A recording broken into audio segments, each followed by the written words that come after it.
अब देखिए भाई, तीसरे सवाल में 3 हिस्से हो रहे हैं, 3 पार्ट आपके। इन 3 पार्टों में सेम ये का यही काम है, आपको सी पे मान लीजिए, सी मान लीजिए वास्तविक संख्याओं में से कोई, और इस पर इसकी संततता की जांच कर दीजिए आप लोग। अब हम बात करते हैं इसके चौथे क्वेश्चन की। क्वेश्चन नंबर 4 भी आपका सिंपल फलन दिया है। चौथे क्वेश्चन में आपके पास f(x) दे दिया x की पावर n, और आपको सिद्ध करना है कि x बराबर n पर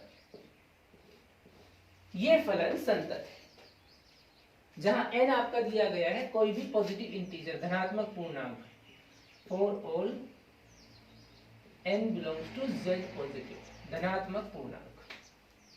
n पर मान निकालते हैं तो शर्तें वो की वही 3 शर्तें। सबसे पहली शर्त fn निकालिए, n पर बिंदु पर फलन का मान, तो जहां x से मान रख दीजिए, ये हो जाएगी n की पावर n, मान आ गया इसका। अब निकालेंगे LHL, limit s tends to 0 f point minus h, n minus h रख दीजिए क्वेश्चन में, तो limit s tends to 0, x की जगह हमने रखा n माइनस h और इसकी होल पावर हो गई n। अब इसमें भी सीधे सीमा लगा दो, यहाँ लिमिट h की जगह 0, तो वही n की पावर n आपका आ गया ये। अब RHL निकाल लेंगे, ये हो जाएगा limit s tends to 0 f n plus h, यानी कि लिमिट s टेंड्स टू 0, अब n प्लस h रख दीजिए क्वेश्चन में, तो ये हो जाएगा आपके n प्लस h की होल पावर n, इसमें भी h की जगह 0, तो वही n की पावर n आ गई ये। देखो हमने जितने क्वेश्चन अब तक किए सब में सेम मेथड, सेम फॉर्मूला आपका। इस सेम फॉर्मूले के लिए वही काम जो अब तक कर रहे थे वो करें, अपने तीनों वैल्यू निकाल ली।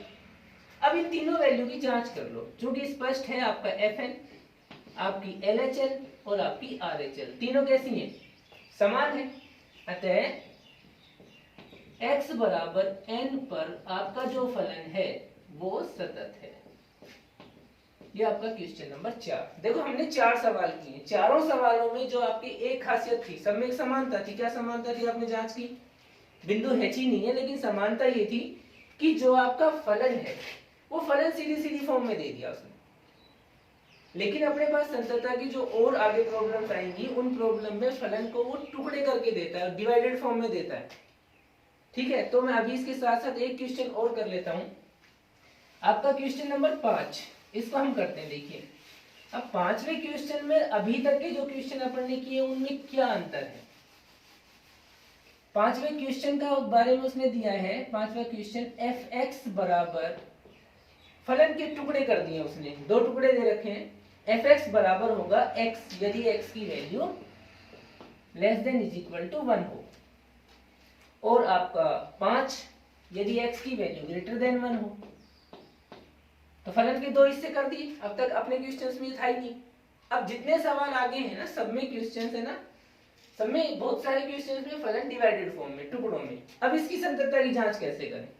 इसमें कहा है कि क्या ये फलन जो दिया आपके पास x बराबर 0, x बराबर 1 और x बराबर 2 पर सतत है। तो हमें इसकी संततता की जांच करनी 3 बिंदुओं पर। x बराबर 0 पर सबसे पहले जांच करते हैं, तो वही 3 स्थितियां आपकी जो थी, सबसे पहले f0, तो जब x का मान 0 है तो यहां कंडीशन देखिए कौन सी यूज करनी होगी, उसमें मान रखोगे आप। x बराबर 0, 0 मतलब 1 से छोटा, तो आप इस स्थिति में मान रखिए, x रखना है सीधा ही 0, आपका 0 आ गया। अब इसकी LHL, लेफ्ट हैंड लिमिट निकालिए। फॉर्मूला था लिमिट h टेंड्स टू 0, बिंदु माइनस h, 0 माइनस h का मान निकालिए, तो 0 से छोटा। अब आपकी मेन चीज जो है वो है कि फलन में से वो हिस्सा छांटना जहां ये मान रखा जाएगा। मान है 0 माइनस है, 0 से छोटा मान, 0 से छोटा मान भी इसी स्थिति में आ जाएगा, यहाँ रख दीजिए। तो ये हो जाएगा limit h tends to 0, 0 minus h। जब लिमिट लगाओगे तो वही ये 0 हो गया, पूरा ही 0 आपका ये आ गया। अब RHL निकाल लेते हैं इसकी। RHL है limit h tends to 0, f0 plus h। अब 0 से बड़ा मान, 0 से बड़ा मान कहाँ रखें, वो भी इसी स्थिति में जाएगा। देखो 0 प्लस h का मतलब ये है कि 0 से बड़ा हो गया मान। ये कंडीशन 1 से छोटे मानों के लिए, बराबर मानों के लिए। तो 0 में अगर तुम h जोड़ते हो तो h इतनी बड़ी संख्या नहीं है कि भाई ये 1 को क्रॉस कर जाएगी, रहेगी तो 1 से छोटी, तो स्थिति यही रहेगी आपकी। इसमें रख दीजिए limit h tends to 0, 0 plus h। अब जब सीमा लगाओगे लिमिट, तो ये भी 0 हो गया आपका। क्योंकि x बराबर 0 पर आपकी तीनों वैल्यू F0, LHL और RHL तीनों कैसी हैं? समान। इसलिए हम कहेंगे कि जो फलन है x बराबर 0 पर संतत है। 0 पर इसकी स्थिति आ गई। अब इसका दूसरा जो बिंदु है वो 1 है, 1 पर जांच करते हैं। अब x बराबर 1 पर, x बराबर 1 पर इसकी संततता की जानकारी लेते हैं। तो x बराबर 1 पर भी इसी तरह तीनों स्थितियां निकालो। सबसे पहले F1 निकालो। x बराबर 1 होने पर कौन सी स्थिति काम में लोगे? ये वाली। बराबर 1 के लिए स्थिति यही है, 1 रख दो। अब LHL की बात करते हैं। LHL है limit s tends to 0 F1 minus s। 1 से छोटा मान रखिए। अब आपको जांच ये करनी, जब 1 से छोटा मान रखना है तो कहां रखें स्थिति? वही पहले वाली रहेगी, रख दीजिए 1 माइनस h। लिमिट लगाइए, ये भी 1 आ गया। अब RHL की बात करते हैं। Limit s tends to 0 F1 plus h। अब आपके पास जो बिंदु है वो 1 से बड़ा हो गया, तो 1 से बड़े होने पर स्थिति अब बदल जाएगी। x बड़ा है 1 से तो स्थिति ये काम करेगी। यहाँ सीधा मान कितना आया फलन का? 5। लिमिट लगाओगे तो भी 5 ही भाई। यहाँ देखिए स्पष्ट तौर पे तीनों चीजें बराबर नहीं है, क्योंकि F1 तो बराबर है LHL के, लेकिन RHL बराबर नहीं आई। इसलिए हम कहेंगे x बराबर 1 पर जो आपका फलन है वो संतत नहीं है। 1 पर स्थिति आ गई। देखिए कि पूरा क्वेश्चन आपको वैसे चाहो तो पूरी एक्सरसाइज को समझा देता है। हमने दो बिंदुओं पर मान निकाला, 0 पर और 1 पर। अभी एक बिंदु और है आपके पास, वो है 2। अब x बराबर 2 पर इसकी जानकारी लेते हैं। x बराबर 2 पर संततता, कंडीशन वही है आपकी। सबसे पहले F2 निकालो। तो अब x का मान है 2। जब x का मान 2 होगा तो कौन सी स्थिति काम में लेंगे? देखो 2 1 से बड़ा है, तो x ग्रेटर देन 1, ये 5 ही आ जाएगा आपका। कितना मान आया? 5। इसकी LHL निकालते हैं। LHL limit s tends to 0 F point minus h। 2 से छोटा होने पर, 2 से छोटा होने पर कौन सी स्थिति काम में लोगे? वो भी आपकी, क्योंकि 1 से बड़ा। 2 से छोटा जरूर हुआ, लेकिन है तो 1 से बड़ा ही। अब भी यही काम में आ जाएगा 5। सीमा में लगाने पर भी 5। अब RHL limit s tends to 0 F2 plus h। 2 से बड़ा मान होने पर, 2 से बड़ा मान होने पर भी ये स्थिति, वही 5 मान आपका।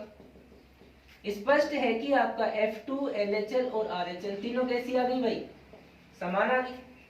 तीनों समान आ गई, तो यहाँ भी x बराबर 2 पर जो फलन है वो कैसा है? सतत है। कैसा है? सतत, संतत।